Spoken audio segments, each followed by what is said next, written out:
students, I am going to explain next topic here, cytoplasm. Student, suppose that this is the structure of cell. That boundary is outermost boundary of cell is called cell membrane. And inside the cell membrane, a nucleus is present in center in animal cell. This is the nucleus. Between the cell membrane and nucleus, a fluid part is present. This fluid part is known as cytoplasm. इसी fluid part को ही cytoplasm कहा जाता है.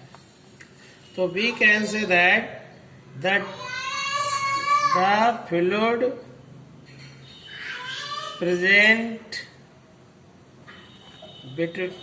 Fluid present between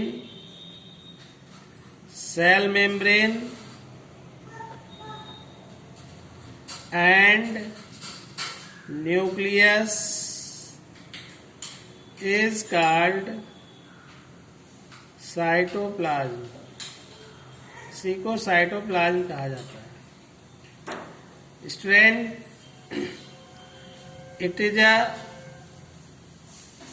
it consists two main part of cytoplasm. It consists of two main part, cytosol और cell organelle. Student, cytosol, question here, what is cytosol?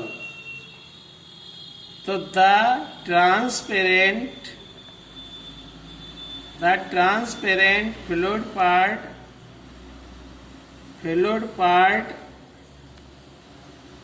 और colloidal solution of cytoplasm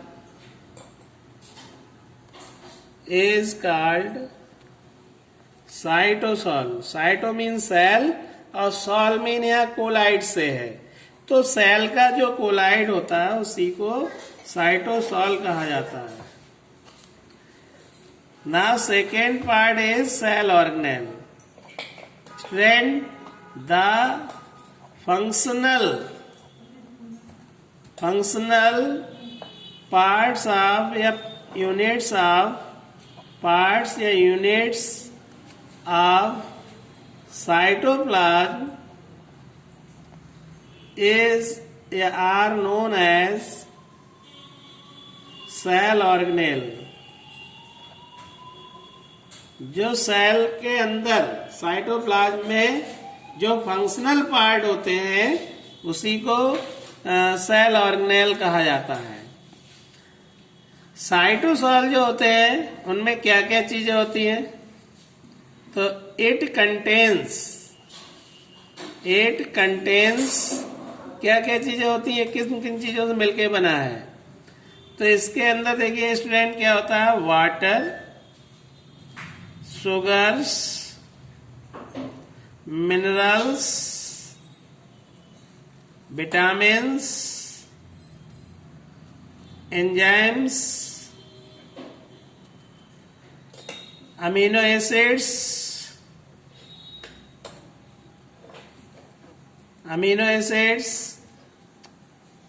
RNA, nucleotides, etcetera. ये सभी इसके अंदर present होते हैं. तो हम कह सकते हैं कि इसे कोलाइड्स क्यों कहा गया, क्योंकि वाटर में बहुत सारी चीजें जो हैं वो डिस्पर्स हैं, जैसे शुगर है, मिनरल है, विटामिन है, एंजाइम्स है, अमीनो एसिड है, आरएनए, न्यूक्लियोटाइड, ये सभी मिलकर के एक कोलाइड बनाते हैं. इसी को हम साइटोसॉल कहते हैं. Now next is functional part of cytoplasm called cell organelle. तो ये सेल ऑर्गेनेल डिफरेंट टाइप के हो सकते हैं. जैसे माइटोकॉन्ड्रिया,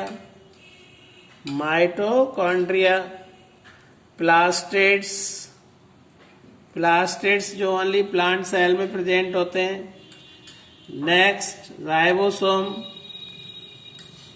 लाइसोसोम,